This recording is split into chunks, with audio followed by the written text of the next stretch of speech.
Suuri Opaali-niminen kaivos. Sinne me aiomme mennä. Joskus ajattelin, että olisikohan mainosarvoa, jos laittaisi ihan pieni pikkiriikkinen opaali. Tulisikohan sinne kukaan katsoa, kuin pieni se sitten on. Täällä on aina kaikki suuria. Olisihan se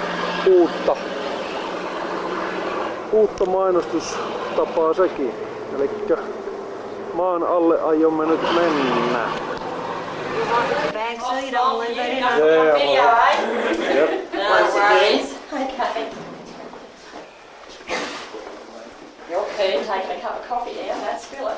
Where are you going? I'll walk behind you. No, we don't start yet. Oh, okay. Good morning everybody, my name's Pat and I'm your tour guide today and we're introducing a new member to our staff, Meg, who's going to learn to do these tours. So if I'm a little bit slow today, please excuse me. Of course, take photos whenever you like. I'll be chatting as we go around and of course if you want to ask questions please do, alright, because it's only an hour down there and we've got a lot to do and a lot to say. If you want to take photographs, just snap them, okay? And then down we go. You may go down. Oh, thank you. We only go to the light start.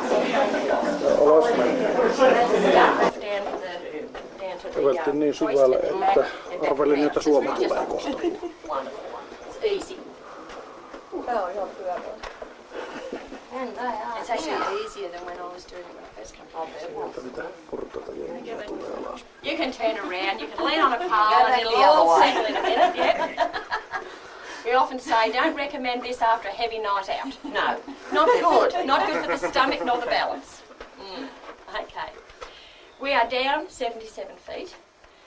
We all talk in feet and inches here in Lightning Ridge and we very rarely use metres. People sometimes say, how many metres is that? And you think, oh okay, it's about 21.5 metres, give or take.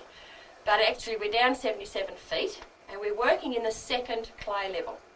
In some areas in Lightning Ridge you'll work in the first and second clay level, but in this particular area at the 3 mile, the good opal, the bulk of the opal is found in the second level. So we have 3 foot of good soil, layer of sandstone, layer of clay, layer of sandstone, this layer of clay. If we continue down towards the artesian basin, the layers are exactly the same. We go down another 3,000 feet, you'll find that you're on top of, or you're in the actual artesian basin. We have proven that opal is generally found between 130 and 160 feet above sea level. So if we went down into another layer, we're not going to find the opal anyway, and the clay is going to be quite damp, hard to work in, it's going to be tacky. So in most cases the opal is found in the second level. Now here we are almost on top of the hill. The deepest hole would be about 85 feet on the very top of the ridge. We go down into town, okay, so you go down off the hill, you're on the flat, you might be down 12 to 15 feet. So if you're pretty broke and you want to go mining, you take your mine on the flat, okay? Ridges are made up such as that, so it's just one continuous row of ridges, and this is what's made up of Lightning Ridge, and this is where we find the opal.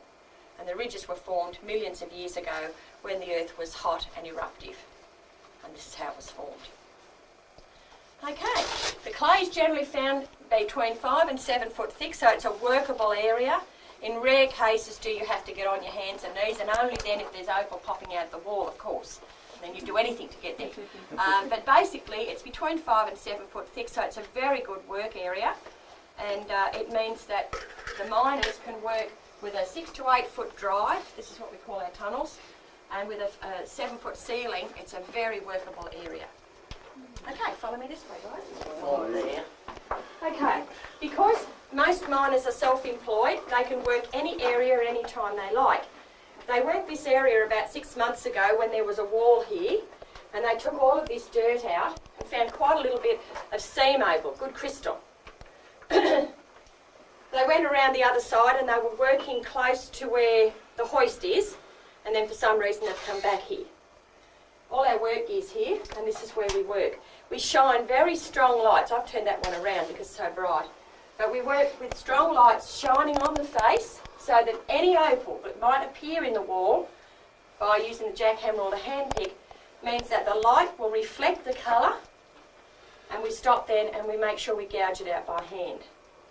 Opal is porous, which means that there are minute spaces between each colour frame, and so the light travels through, reflects off the back of the potch, whatever it is, black or white or grey, and it then reflects the colour back to us. And that's why we use these really strong lights, so that we don't miss anything.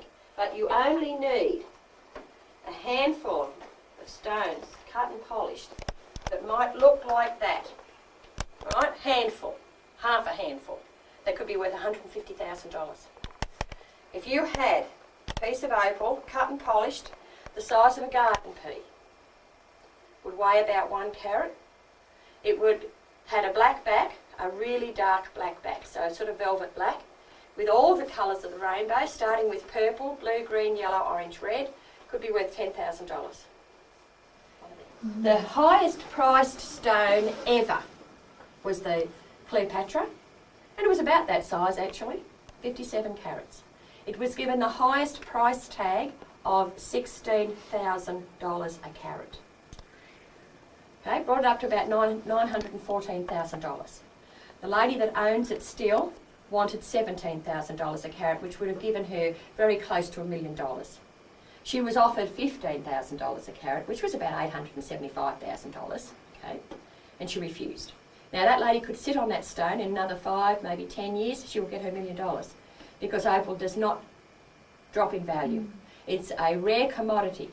As you can see, we could take out a whole 30-tonne truck of dirt and wash it and come up with $20.